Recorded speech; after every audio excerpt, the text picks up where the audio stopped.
ครับวันนี้พามาชมทีมงานเจาะดันรอบนะครับทีมงานช่างสายสุด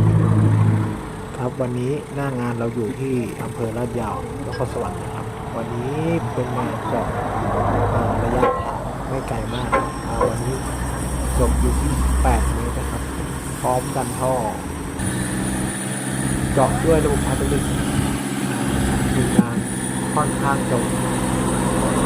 ชุดนี้ใช้เวลาทั้งหมดประมาณไม่เกิน1 เดือนครับเกิน